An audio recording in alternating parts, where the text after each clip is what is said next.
Hey guys, Ryan here from Powr Media. Thanks for coming to check out this video. This video is covering our content creation process for writing, producing, and editing content, and basically mostly focusing on the pre-production phase.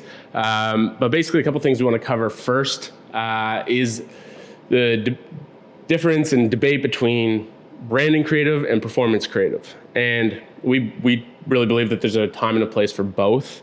But with top of funnel prospecting creatives, that's what's going to drive all the performance and the scale, attention, and awareness that's really going to fuel all your paid advertising efforts, right? And so when we're making content for the top of funnel, we're focusing on creating ads that are going to grab attention, get people to watch as much of the content as possible, and ultimately click and ideally purchase, right? But if they don't purchase, then obviously we have a lot of things we can do through retargeting, to get them to come back and buy. And then obviously our websites are going to be very branded, and retargeting content typically is a lot more branded. But in that top of funnel creative, we're really focusing on driving the click and selling the click.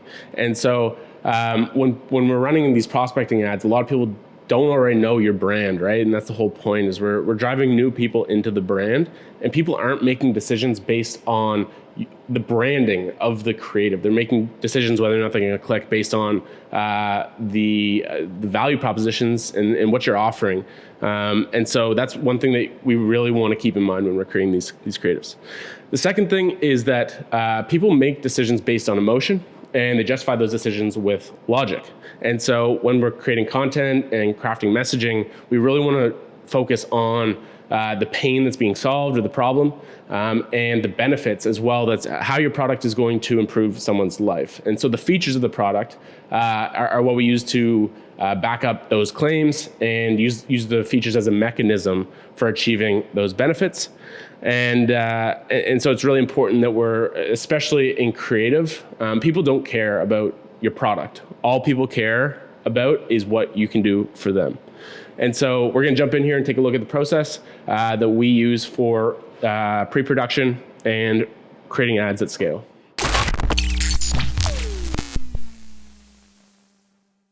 To kick things off, we have a spreadsheet that we'll look at here, and that covers basically, all the actual planning of the ads. But before we jump into that, it's important that we look at what really drives people to take action. Okay, and so in the 70s, there's a psychologist.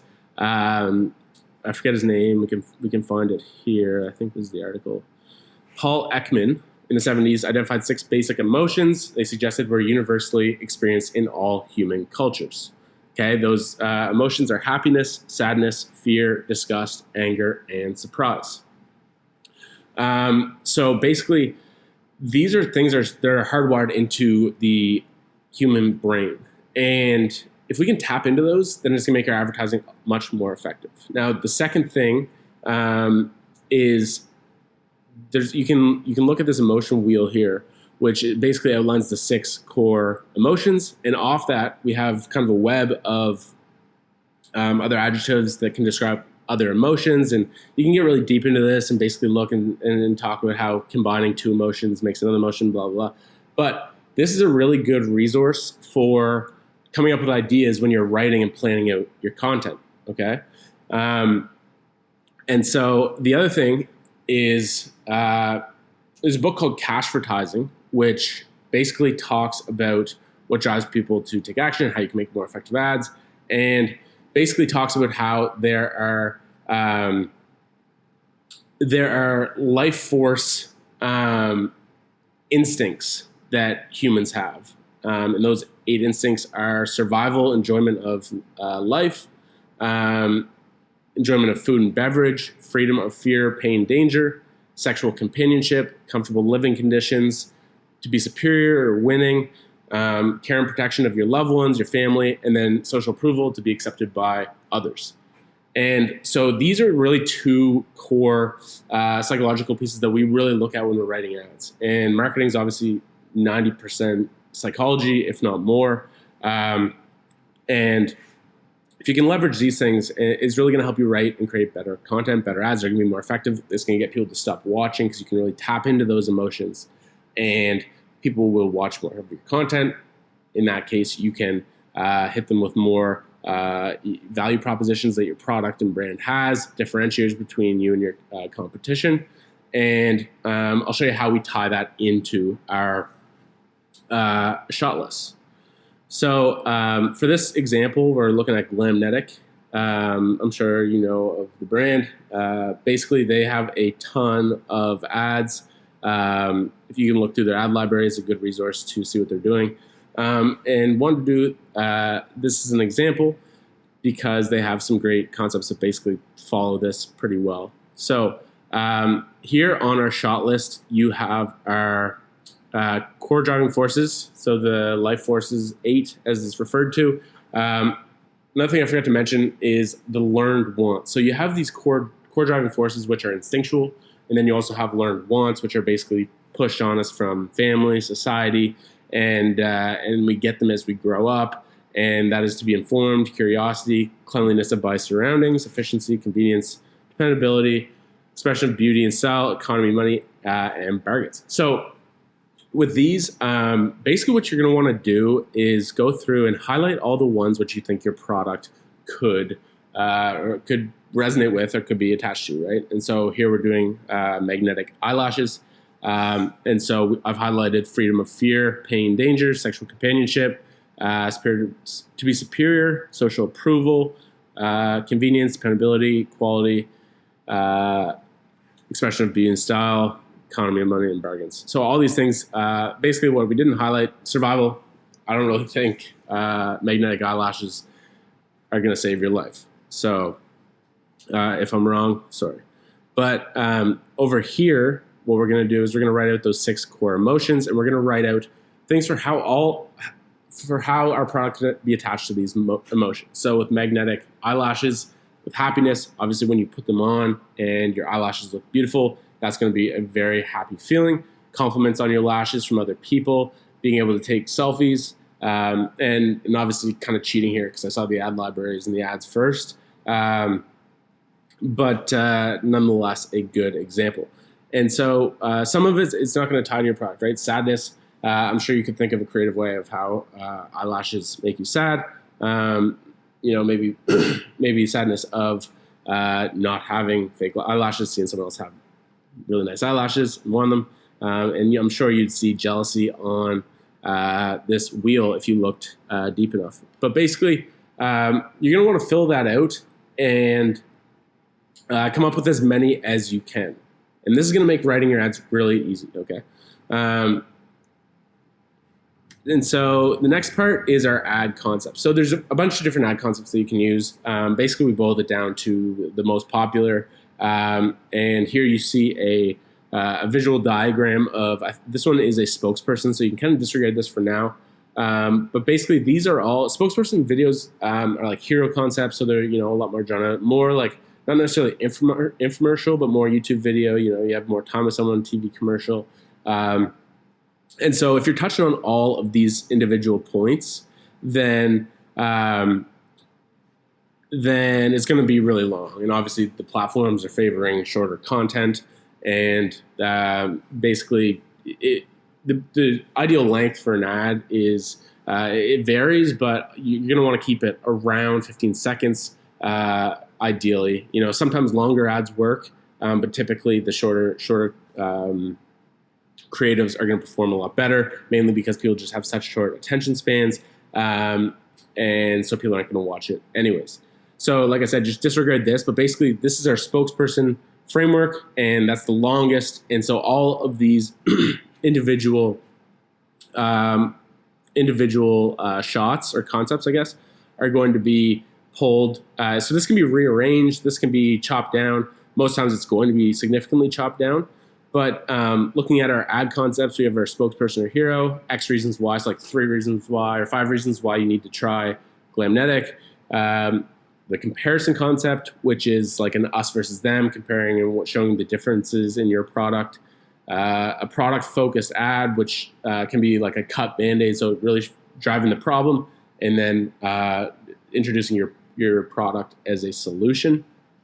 UGC compilation, so a bunch of different, like a mashup of a bunch of different customers using your product. UGC testimonial. So typically that's going to be one person, so like a talking head. UGC, very similar idea to UGC compilation, except it's just one person. And then objection focused, and most often that's going to be used for retargeting, right? And so basically, for example, like let's say we are doing a X reasons why, 3 reasons why you need to try Glamnetic. It's probably going to look something like hook, problem, solution, solution, solution. So those solutions will be the 3 reasons. So those can be a mix of like problem and solution. You can get creative with that. And what you're going to want to do is you're going to want to leverage UGC as much as possible, right? Right now, UGC is extremely effective. And so remember how we said people buy based on emotion, and then they justify it with logic. So that's the whole idea with UGC, is backing up and giving credibility to your claims. And so these solutions for the 3 reasons are going to be entirely based on the emotions that your products solve, okay? So you'll see I kind of filled it out with some of the problems that are being solved from that Glamnetic ad library. And basically the point I wanted to make is that these shot lists are going to be done ahead of time. And so when you do it this way, it makes things a lot more structured, and it's going to help with the filming process, it's going to help with the editing process, and it's just going to improve overall efficiency, and you'll be able to sleep a lot better at night. Trust me. Cool. So basically, that's kind of in a nutshell, the process. Again, just really focus on the fact that people are extremely distracted on these platforms. They're not going to buy, and the whole point, or not the whole point, but especially with the way TikTok has taken us, you should be putting a major emphasis on educating and entertaining. And the tricky part is doing that in a creative way, so you can tie in all these selling points while you're educating, while you're entertaining. So let's look at a couple ads on the ad library. As you can see, 3 reasons why. This is a good example. Boom, so right away we have a good hook with the before and after. Surprise factor.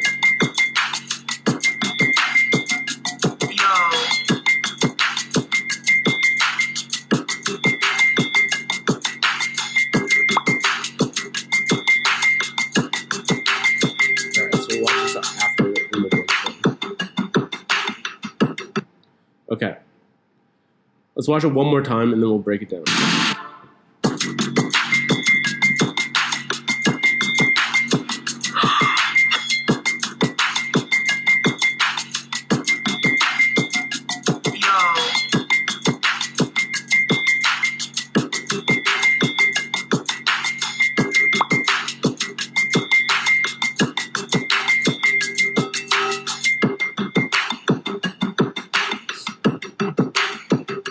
Cool. So as you can see, this ad does a really good job of pushing the benefits and also demonstrating how easy the product is to use. And so some of these ideas when you're going through with all these emotions that people have with cosmetics, maybe they've tried magnetic lashes before, like the glue-on lashes, and they know how frustrating it can be or painful or whatever it might be. Obviously, I don't have a ton of experience with magnetic lashes. And so a big part of this is going in through reading through reviews, reading through comments, and finding out, what do people care about most, and applying that into your advertising. But going through this, basically it starts off before, and so first things people see is 3 reasons you need Glamnetic lashes, and you see before, and so it piques curiosity. And that's one of the things that will drive people to stay, right, and watch, because they want to see what it looks like after. And then so obviously after you have this girl looking very good with her Glamnetic lashes on, a clear difference of before and after. And so starting to talk about the benefits, one of the biggest things, again, that people are probably worried about here is that how hard is it to apply, right? Because obviously there's a ton of different products on the market, and there's, a ton of drop shippers and it's a huge, lashes are a huge market. And so there's a ton of competition. And so easy to apply is one of the biggest selling points, which they touch on again in a bit, and actually showing how easy it is to apply. And that has that shock value. Okay, so next point, instant Instagram filter.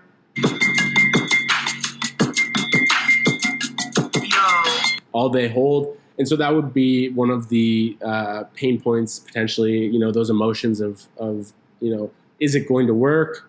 That fear of what if it falls off halfway through the day? What if they don't actually stick? Showing how strong that hold is going to handle that objection. Again, more product demos. And then just basically product demonstration of showing how easy it is to use, right? And then, so here, 6 tiny magnets. So again, this is a mechanism for how it actually works, along with the magnetic eyeliner.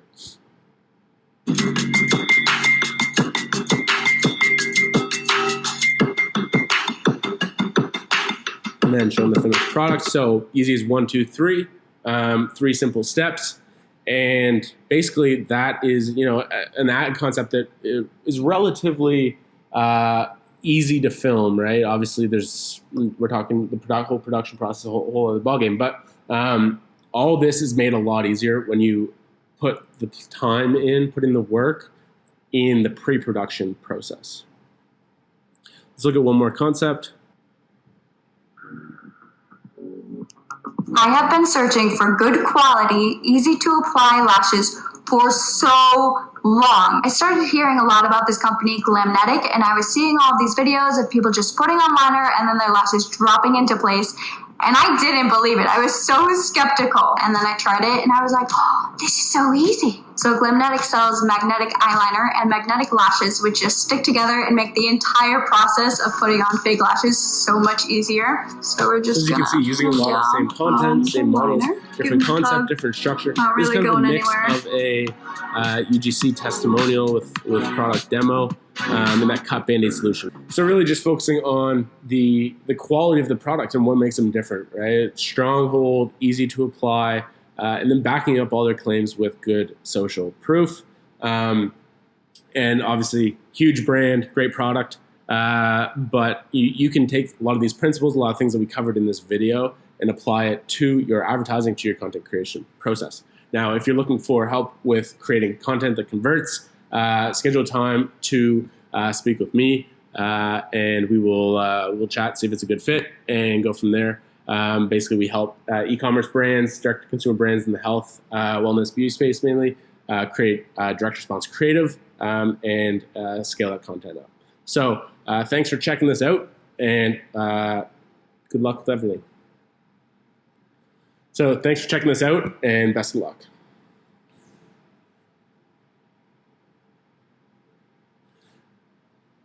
Now, if your brand wants help creating content that's going to scale, schedule time to talk with me. My team at Powr Media specializes in creating direct response creative that is going to drive performance, drive growth, and ultimately convert traffic. So if you have...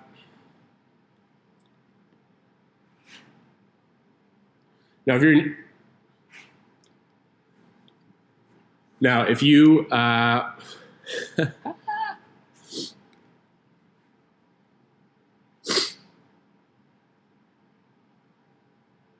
Now, if you want to chat about having our team help you create direct response creatives that's going to help grow and scale your business and scale your paid media, schedule time to chat with me. We'll just chat about your business and see if it's a good fit, and talk about how we can help and put together a strategy plan for your business and a content strategy that you can take and run with if you want, or our team can execute on that and deliver you 50 creative assets every single month. We guarantee performance. And if you're interested, then I look forward to hearing from you, and all the best. Now, if your business is looking for help creating content, direct response creatives that's going to grow and scale your paid media, my team at Powr Media, we specialize in creating content and advertising that's going to help direct-to-consumer brands grow and scale and really cut through the competition and the noise that's out there. And so if that's you, then schedule time to talk with me. Look forward to chatting. If that's the case, we'll put together a plan, a content strategy. You can take it and run with it if you want, or if you want our team to put together content and create assets for you that's going to grow and scale your business, then we would absolutely love to hear from you. So if that's the case, schedule time to chat, and all the best.